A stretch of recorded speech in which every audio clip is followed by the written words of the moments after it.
How are you? Katie, how are you? It's been a while. Yeah, it has been a while. It's good to see you. I just got here in Raleigh, and the storm didn't really affect this area. I thought it was going to from the hurricane. Oh, we got very lucky. We all sat there all last week staring at the TVs, checking the storm path, and the day before it hit, it turned more to South Carolina and then moved north towards the North Carolina mountains, so we got very lucky. Yeah. We had a lot of power outages from the wind and whatnot, but there was not the flooding and damage to the city that we all thought would happen. So we were able to open up on Monday, business as usual. Good. Yeah, I didn't see anything on my way down here. So I've been looking at your company, Bandwidth, and we've been building your file. We've been talking about what's going on and with the Porter's 5 forces. So I've been kind of looking at that, and I want to know more about how it's affecting your company. I know specifically there's a few things that I'm looking at where a few of them don't really affect you as much as others. Which ones do you think are less important? Because I don't want to focus on something, that. Yeah, that makes sense. To start, the threat of new entrants isn't that big of a threat for us. I mean, with telecommunications, most companies have been built for decades, and the larger ones do hold a lot of accounts. So it would be hard for a new company to come in and do exactly what we do and provide the same software unless they were built around 2000 or late 1990s like we were. We've been around for 19 years, and we're happy with our niche market of smaller and mid-sized businesses, and that's why threat of new entrants isn't really a problem for us. Yeah, well, that's a really good point. I'm glad you said that. And then I've done a lot of work with Verizon and companies like Verizon, and they have a lot of market share. And I just kind of wanted to know how it affected your company. Well, Verizon will focus on a lot of larger companies and providing them with all their telecommunications.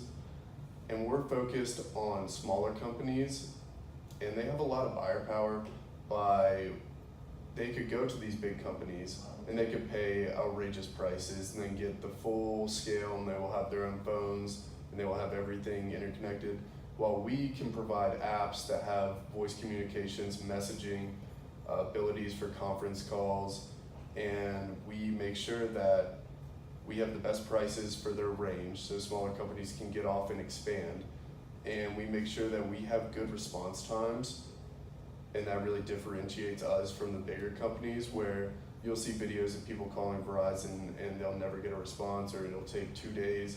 Well, if somebody contacts us about an issue they're having, we will guarantee that we will respond in less than an hour. We are on top of it. We will make sure that they come first and the consumer's always right. Okay. And then how does the threat of substitutes affect your company? Like I was just talking about Verizon and AT&T, there's a lot of large companies that they could go to, but they are more expensive. So for these smaller companies that only have a few employees but need to communicate and have these conference calls, we're there for them, and we do have substitutes that are focusing on the same type of low pricing, such as Twilio, but we differentiate with, we have virtual phone numbers. We have 52 million phone numbers that they can pick and choose from and change area codes, and there's toll lines that they can pick from.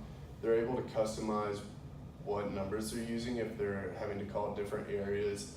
People are more likely to call if you use that area code. So let's say you're based in North Carolina, but you're trying to make calls in Colorado.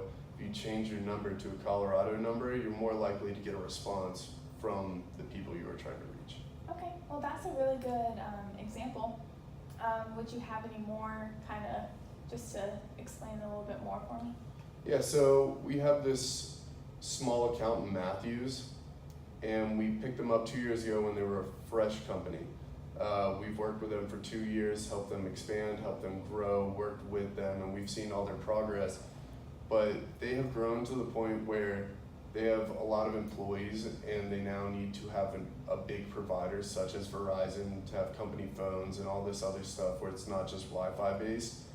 And what we do as a company that sets us apart is we can broker deals with these larger companies for our accounts.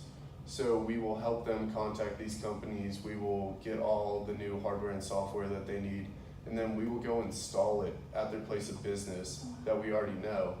And then we will still be in touch with them. We can help them with any services. They can still use us for conference things and service. So we still stay in touch with the companies even after they've grown to the point where we are not their main telecommunications provider. Okay, well that's good, and I'm so glad that I got all this information from you today.